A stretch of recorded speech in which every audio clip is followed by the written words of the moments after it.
Muy buenos días, amadísima Iglesia de Cristo los Geranios. Que tengamos un hermoso día. Gracias por llegar a esta página y llegar con sus pasos a esta iglesia de modo presencial. Sabemos que también lo hacen virtualmente. Quiero poner en las manos del Señor la vida de cada persona que se ha dado cita y que se dará cita más adelante.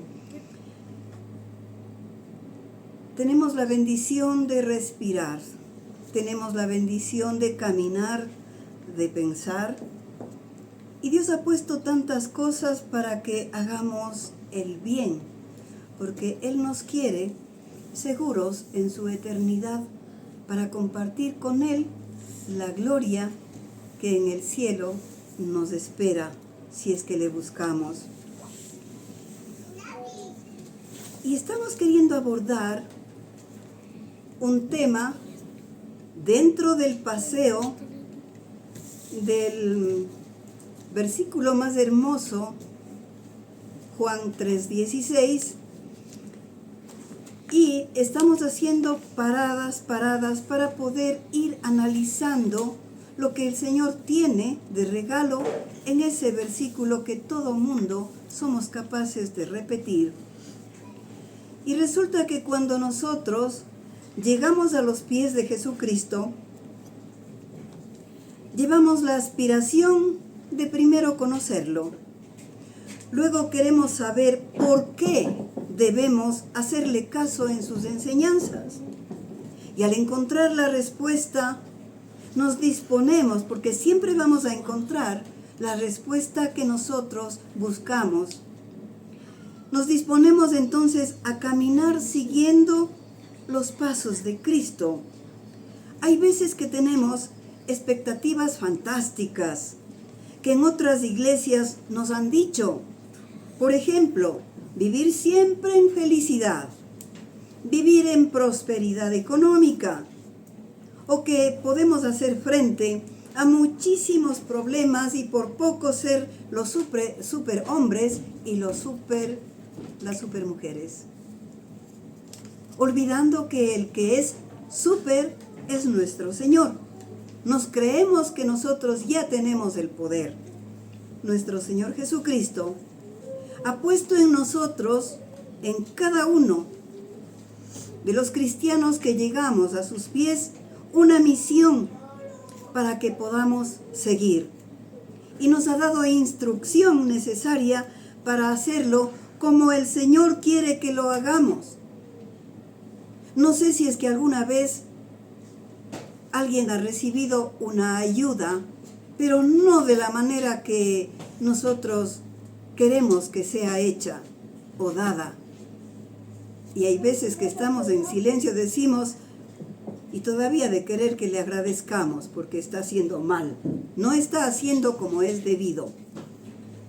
La misma cosa, nosotros debemos pensar que hay un método que el Señor ha puesto y no es poniendo nuestro criterio personal o complementando las enseñanzas de Dios para hacer el bien y para hacer bien nuestra tarea. La verdad es que la debemos cumplir, esa comisión que Dios dejó en nuestras manos, única y exclusivamente con la palabra de Dios. Sí, claro que es hermoso saber que Dios nos ama, que tiene compasión de nosotros, porque somos pecadores, que envió a su Hijo Jesucristo a la cruz para redención de todos los pecados del mundo, y entre ellos los míos también. Saber también que nos acompaña hasta el último día de nuestra vida y que nos invita a entregar nuestras cargas para que caminemos ligeros y hacernos saber que contamos con Él en medio de nuestras dificultades. Pero es también necesario saber lo que nosotros debemos aportar en esa relación eterna. En esta mañana abordaremos este tema que es tan valioso y necesario comprender Pero antes, encomendemos este tiempo a nuestro Señor. Vamos a orar. Bendito Padre y Señor nuestro, te damos las gracias por tu amor, Señor, porque tu provisión divina se dio, Señor, en el mismo jardín del Edén, cuando nuestros primeros padres introdujeron el pecado al mundo. Tanta compasión tienes de nosotros, Señor, que planificaste desde ese mismo momento, Señor, la salvación nuestra, a sabiendas de que nosotros somos incapaces de llegar a tu gloria por nuestros propios medios. Te damos las gracias por ello y por todo lo que nos has dado desde el momento en que nacimos hasta este momento. Y aún tenemos la esperanza de que nos seguirás sustentando, Señor. No permitas que nuestras manos se suelten de tu mano, porque tú no nos sueltas, Señor. Somos nosotros los que a propósito nos apartamos de ti, Señor. Te damos gracias en esta mañana porque esta oración, Señor, llegue a tu oído y nos permitas ser parte del remanente bendito, Señor, que tú has preparado para que prevalezca hasta el fin de los tiempos. Bendecimos tu santo nombre y hemos orado en el nombre de Cristo Jesús. Amén. Amén. Estamos deteniéndonos, como dije, a disfrutar de uno de los pasajes más hermosos del Evangelio, que es Juan 3:16, que dice: porque de tal manera amó Dios al mundo, que ha dado a su Hijo unigénito, para que todo aquel que en Él cree no se pierda, mas tenga vida eterna. No vamos a cansarnos de repetir este hermoso verso. Y el entender que todos hemos pecado, el saber que la salvación eterna nos ha sido ofrecida a todos, debería ser suficiente para no apartarnos de sus mandatos, de su palabra que nos da vida. El entender que al seguirle, Él nos concede el derecho y la garantía de paz, de provisión, de vida eterna a su lado, y que todos, sin excepción alguna, podamos acceder a este seguro de vida eterna. Los dos temas que ya hemos tratado en el paseo por Juan 3:16, que es: todos hemos pecado, todos podemos acceder al seguro de vida y sin costo de parte nuestra. No solo es tentadora esa oferta, sino que hace imposible comprender por qué los que más necesitamos oímos de este beneficio y no queremos aceptar lo que nos ha ofrecido nuestro Señor con todo el amor del que es capaz. Estos aspectos abordamos en las 2 semanas anteriores, y al tener presente tan grandes verdades, veremos ahora cómo es el verdadero cristiano. El título de esta reflexión es: ¿cómo ser buenos cristianos? El que entiende Juan 3:16 es un buen cristiano. El que ha tomado la decisión de aceptar de corazón la dádiva bendita que no va a caducar, porque es para toda la eternidad. Y nos preguntamos, ¿qué hace un cristiano verdadero? Y aquí van algunas respuestas. El verdadero cristiano es el que hace lo que está descrito en Mateo 9:9, que dice lo siguiente: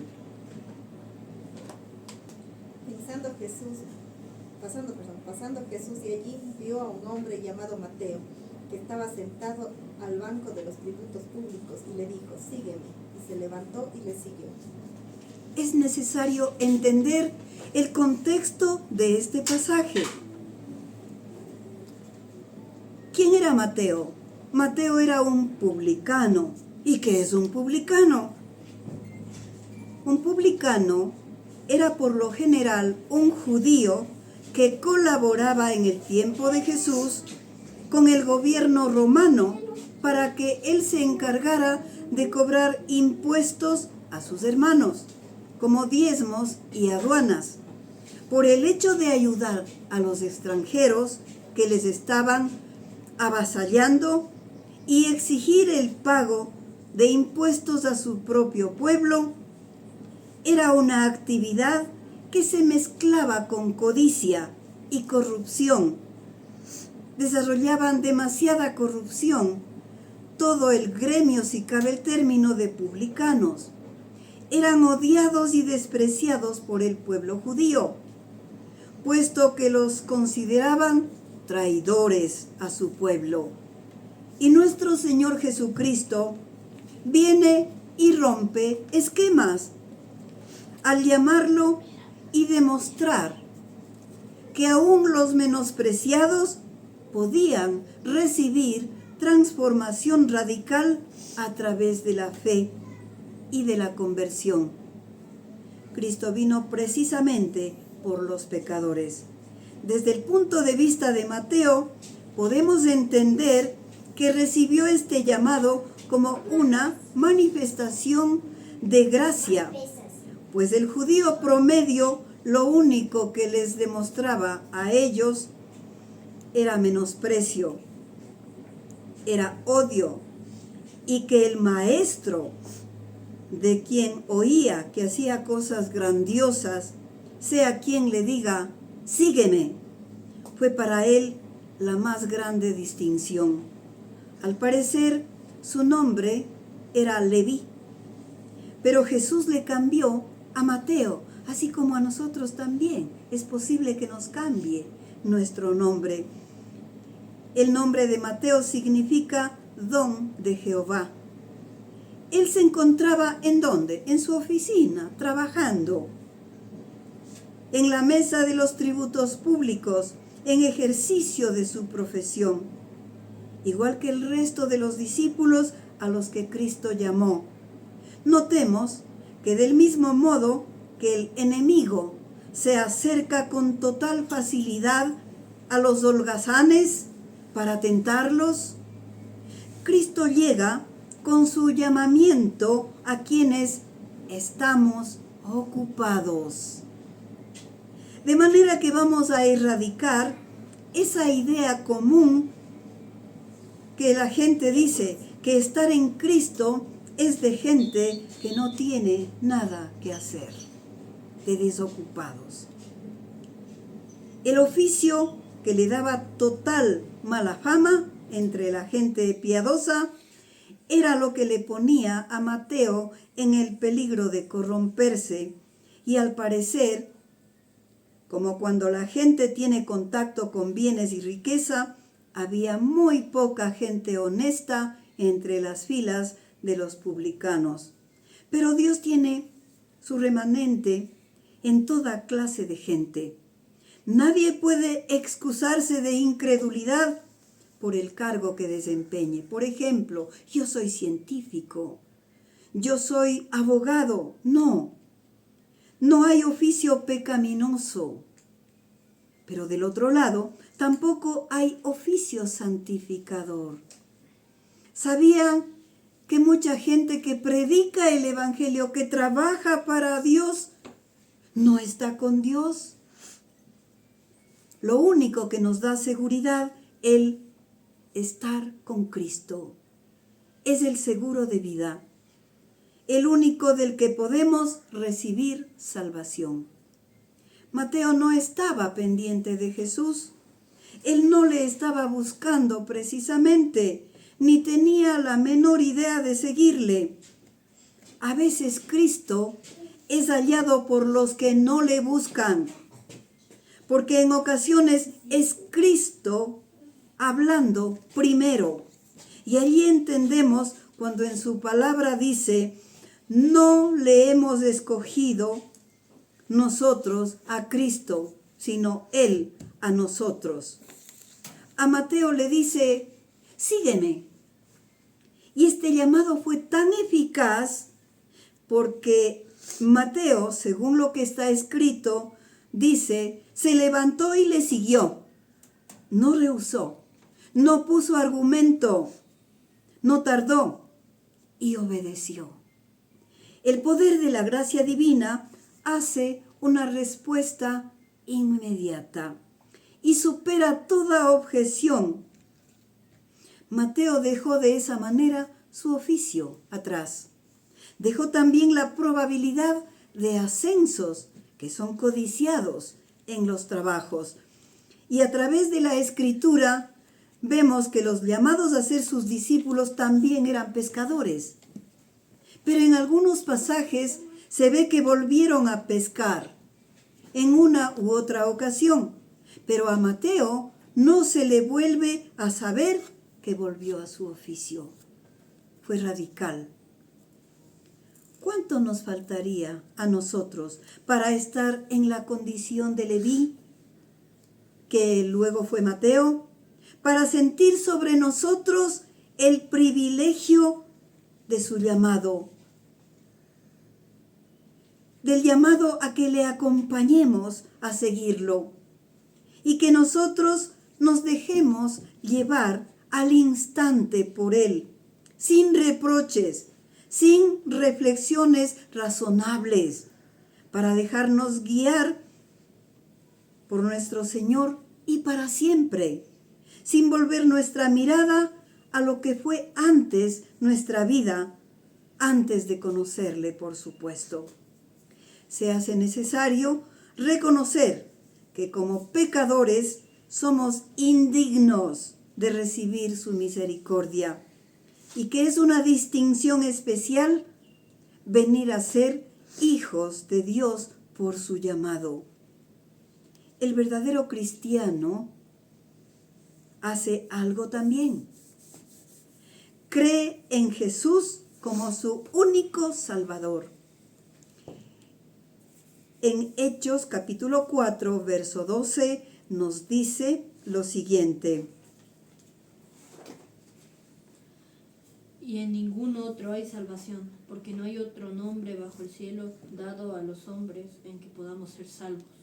No hay mérito, no hay persona o buenas obras que se hagan en esta tierra para que tengamos la salvación y la vida eterna. Nadie puede quedar indiferente o neutral ante Jesús de Nazaret. Jesús es el nombre de absoluta necesidad y no se trata del conocimiento de su nombre solamente, sino que nadie puede salvarse si no es por medio de la obra de redención llevada a cabo por Jesús en obediencia al plan del Padre y que como Hijo unigénito lo cumplió en la cruz, que representa el proyecto salvífico trazado desde el inicio de los tiempos. La salvación siempre procede de Dios. Nosotros, como hombres de naturaleza caída, podemos destruirnos a nosotros mismos, pero jamás podemos salvarnos a nosotros mismos. Su amor al mundo hizo que el tiempo de su entrega por el pecado del mundo, todos le tengan por fracasado. Y allí vemos, por ejemplo, la mayoría de sus discípulos andaban tristes. Cuando dio la buena nueva de su resurrección, le dijeron, vayan y comuniquen para que dejen de estar tristes, porque ellos creyeron que el plan de Cristo fracasó. Pero se cumple en Cristo lo escrito en el Salmo 118, verso 22, que dice lo siguiente. La piedra que desecharon los edificadores ha venido a ser parte del ángulo. En la arquitectura, ser cabeza del ángulo significa ser el elemento más importante en el fundamento o principio que le da la cohesión y la dirección a un edificio. En este sentido, es como la palabra de Dios nos hace entender sobre Jesucristo, como la base en la que se sustenta la iglesia y se afianza nuestra salvación. Cristo fue rechazado por los líderes religiosos para convertirse en la piedra que corona el templo espiritual. Es nuestro principio y es nuestro fin. Es la base de nuestra fe, que sin Cristo todo colapsaría. ¿Qué otra cosa hace un cristiano verdadero? Fácil, recibe la vida eterna. Juan capítulo 3, verso 36 nos dice lo siguiente: El que cree en el Hijo tiene vida eterna, pero el que rehúsa creer en el Hijo no verá la vida, sino que la ira de Dios está sobre él. Este es el Evangelio que debe ser predicado a toda criatura, no otra cosa. Esta es nuestra misión. Así como Dios es fuente de todo lo bueno por medio del testimonio de Jesucristo, así también nosotros debemos entender este mensaje y compartir de esa misma manera su enseñanza mediante la fe. Esto se ajusta a que damos lo que recibimos. Por eso es necesario primero recibir bien para poder comunicar bien lo que dice de parte de Dios. Esta es la parte más importante que debemos comprender, y es como si dijéramos, entre todas las cosas que el Padre ha puesto en manos de su Hijo, está también la vida eterna a disposición de todo aquel que reciba al Señor por fe y viva centrado en lo que Dios hizo en la obra del Calvario, al único Salvador del mundo, en donde la fe y el arrepentimiento no son actos pasajeros, sino actitudes permanentes, porque una persona no es persona creyente porque creyó un día, sino porque sigue creyendo todos los días. No debemos olvidar que también la ira de Dios está continuamente pendiente sobre los que rechazan continuamente el mensaje del Evangelio. Encontramos entonces un fuerte contraste entre la suerte del creyente y la del incrédulo. En cuanto al lugar en que pasemos, nuestra eternidad es nuestra decisión, y es de entender que la eternidad comienza en el mismo momento en que recibimos a Cristo como nuestro Señor y Salvador. No necesitamos morir para empezar a vivir la vida eterna. Recibe la gracia de la salvación y empieza a caminar en su eternidad. Disfrutamos desde nuestra conversión, mientras que la condición del incrédulo no puede ser más miserable. La ira de Dios está siempre sobre él, y si persiste en no creer, penderá por siempre sobre él, en medio inclusive del tormento que no tiene fin.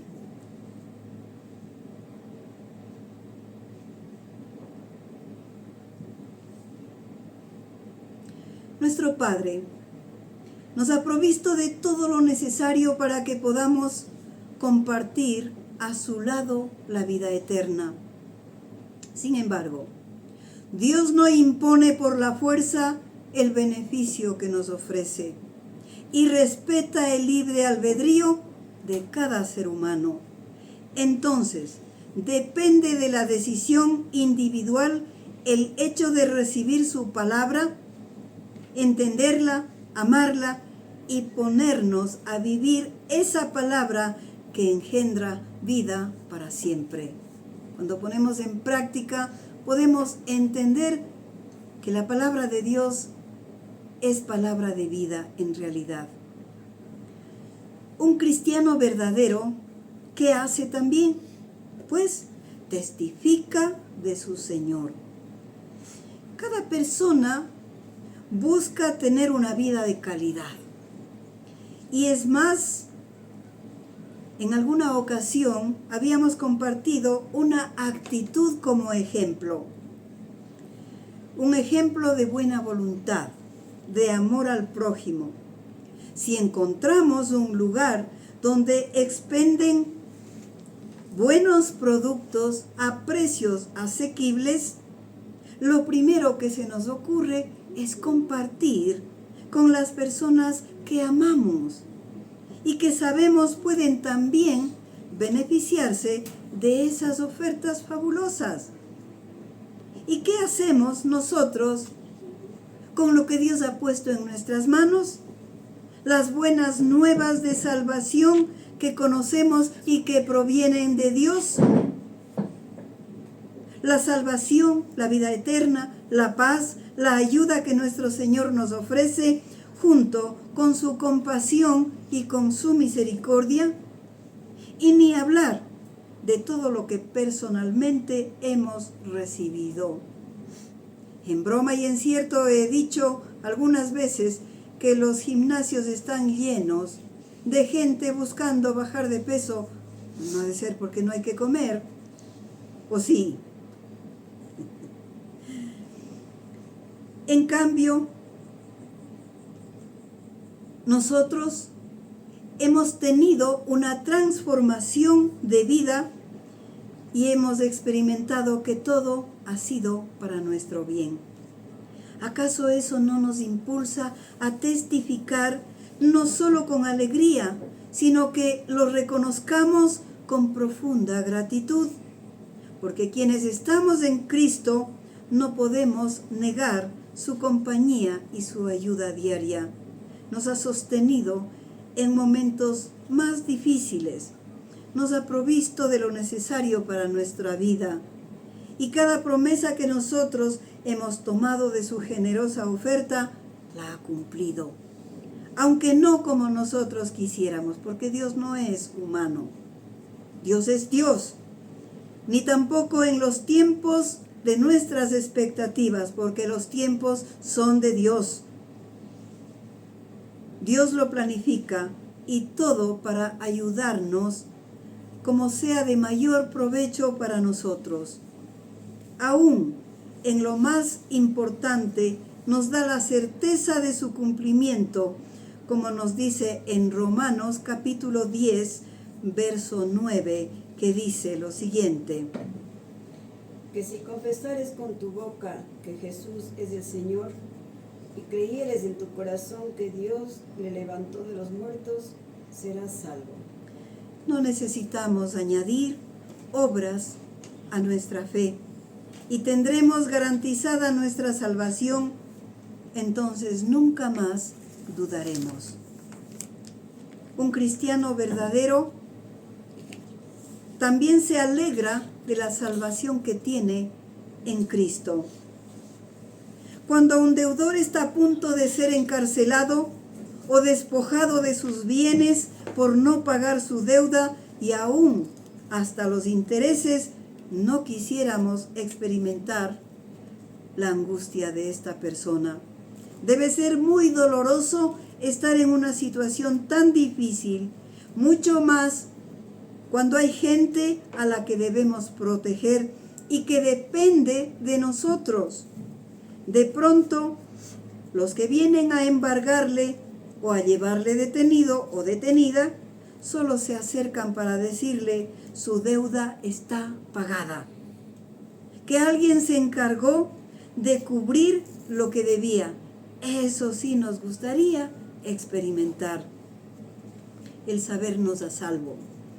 Nosotros sabemos que la paga del pecado es muerte. Estábamos nosotros muertos en nuestros delitos y pecados.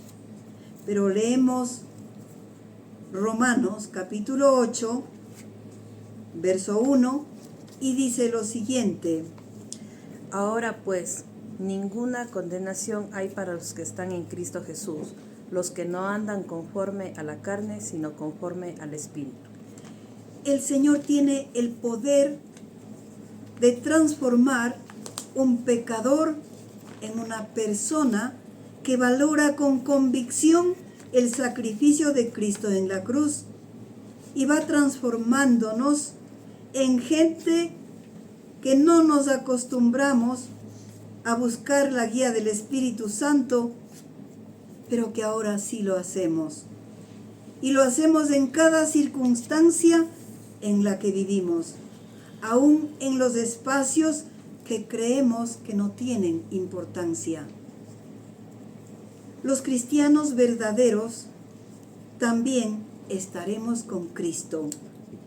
Debemos saber que nuestro Señor Jesucristo, mientras estuvo en este mundo, oró por nosotros. Cuando yo llegué a saber esto, me sentí tan emocionada de que Cristo oró por mí y su oración quedó escrita en el capítulo 17 de Juan, dentro de la cual leemos el verso 24 que dice lo siguiente: Padre, aquellos que me has dado, quiero que donde yo estoy también ellos estén conmigo, para que vean mi gloria que me has dado, porque me has amado desde antes de la fundación del mundo.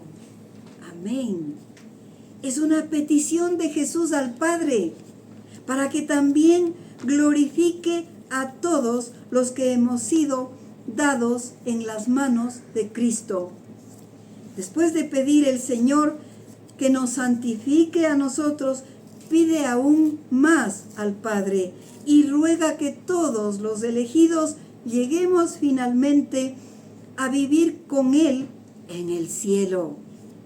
Esta es la base de nuestra fe, la base de nuestra felicidad celestial, que radica en 3 elementos fundamentales que nos trae de gozo, de solo saber, primero, que estar con Jesucristo, es decir, en el tiempo en el que Dios decida sobre nosotros, porque en este mundo estamos solo de paso. Estaremos donde Jesús ya fue y para siempre. Y no es las características del lugar a donde vamos a ir. Yo no sé si habrá mares de cristal, piedras de oro, no sé, a lo mejor es una interpretación mundana de las cosas que en esta tierra apreciamos. Lo que en realidad nos tiene que llenar es la presencia de Cristo, la que nos llene de gozo. Punto 2. Contemplar la gloria que el Padre le dio a nuestro Señor. Esa gloria del Redentor que es lumbrera en el cielo, como está escrito en su palabra. Y también saber que Cristo es el centro mismo del cielo y buscar siempre estar con Él, no soltarnos de Él. Es el propósito para el que Dios nos creó. ¿Queremos ser cristianos de verdad?